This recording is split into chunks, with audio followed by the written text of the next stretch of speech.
ওই জাহান্নামের ভিতরে আবু লাহাব যখন যাবে, তার বউ তখন তার পাশে থেকে তার আগুন বৃদ্ধির জন্য জাক্কুম নামক লাকড়িটা স্বামীর গায়ের উপর ঢেলে দিবে।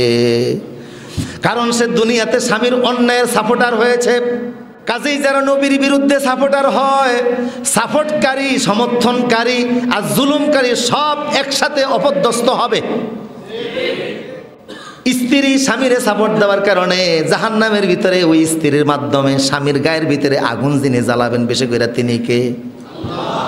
বোঝা গেল কাউরে আল্লাহ ছাড়েন, বরং নবীর গায়ে যারা হাত দেয়। এখন আপনারা বলতে পারেন আল্লাহ ফেরেশতাদেরকে দিয়ে তো আগুন গায়ে দিতে পারতেন, আবু লাহাবের শরীর আল্লাহ জাহান্নামের আগুন বাড়াবেন তো বউরে দিয়া দিবেন কা? বুঝেন না কথা?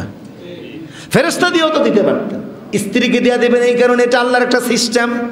আল্লাহ বুঝাচ্ছেন দেখো আমার ইসলামের বিরুদ্ধে যারা লেগে যায় আপন লোকদেরকে দিয়ে তাদেরকে আমি আল্লাহ শাস্তি দেই। ইসলামের বিরুদ্ধে লাগবা, দেখবা তোমার ছেলেই তোমার শেষ করে দিছে। কথা বলেন ঠিক কিনা? ছেলের হাতে কি হয়ে গেছো? খতম হয়ে গেছো। মেয়ের হাতে খতম হয়ে গেছো। মেয়ে বাপমারে জবাই করে দিছে। কথা বলেন, এরকম ঘটনা আছে না নাই? এই হাদিস থেকে একটা কথা বলে শেষ করে দিচ্ছি। তৎকালীন পারস্য সম্রাট খসরু পারভেজ, সেই সময়ের পরাশক্তি, সে রসুল্লাহ তার দাওয়াত দিয়ে পাঠাইলেন সিটি, খসরু পারভেজ কালেমা পড়ো, দুনিয়াও শান্তি আখেরাতও শান্তি। খসরু পারভেজ রসুলের সিঁড়িটাকে ছিঁড়ে ফেলছে, সিঁড়িটা ছিঁড়া টুকরা করে পায়ের নিচে নিক্ষেপ করছে। সংবাদ রসুলের কাছে আসলো, রসুল্লাহ খুব কষ্ট পেলেন, হুজুর বদদোয়া করলেন, আল্লাহ আমার সিঁড়িটাকে যেভাবে টুকরা টুকরা করছে তার রাষ্ট্রকে তুমি সেইভাবে টুকরা টুকরা করে দিও। রসুল বদদোয়া। খসরু পারভেজ শুধু রসুলের সিটিতে টুকরা করে ক্ষান্ত হয় নাই, সে বাইজেন্টাইন ছিল ওই সময়। বাইজেন্টাইনের গভর্নরকে বলছে তুমি মদিনাতে লোক পাঠিয়ে মোহাম্মদকে ধরে নিয়ে আসো। সাহস কত বড় দেখেন। মদিনা সম্পর্কে তার আইডিয়া ছিল না, 2 জন লোক আসতে রসুলকে ধরে নিতে। কয়জন লোক? কথা বলেন না। রসুলের কাছে আইসা এরা ভয়ে কাঁপতে শুরু করে দিছে।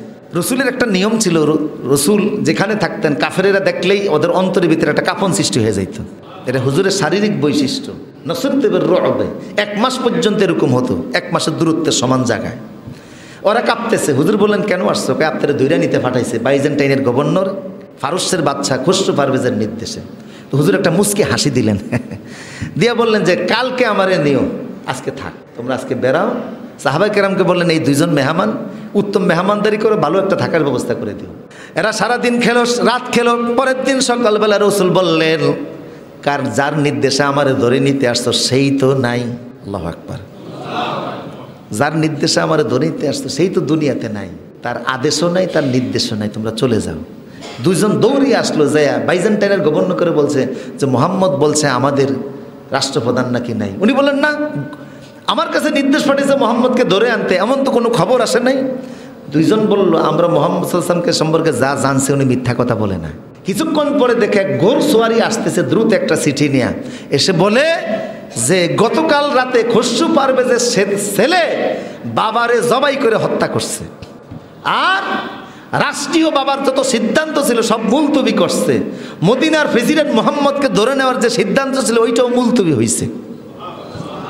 আল্লাহু আকবার বলেন। তো বাবা রসুল্লাহ সিটির সাথে বেয়াদবি করছে, আল্লাহ তারে কি অন্য কাউরে ফাটিয়ে ধরছে না, ঘরে সন্তান দিয়া ধরছে।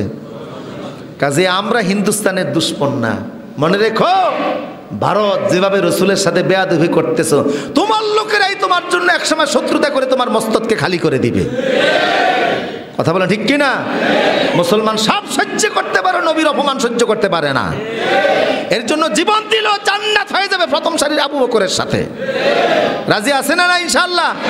কারা আছে হাত তুলে লেগে দেখাই। লিল্লাহে তাকবীর, লিল্লাহে তাকবীর। বিশ্ব নবীর অপমান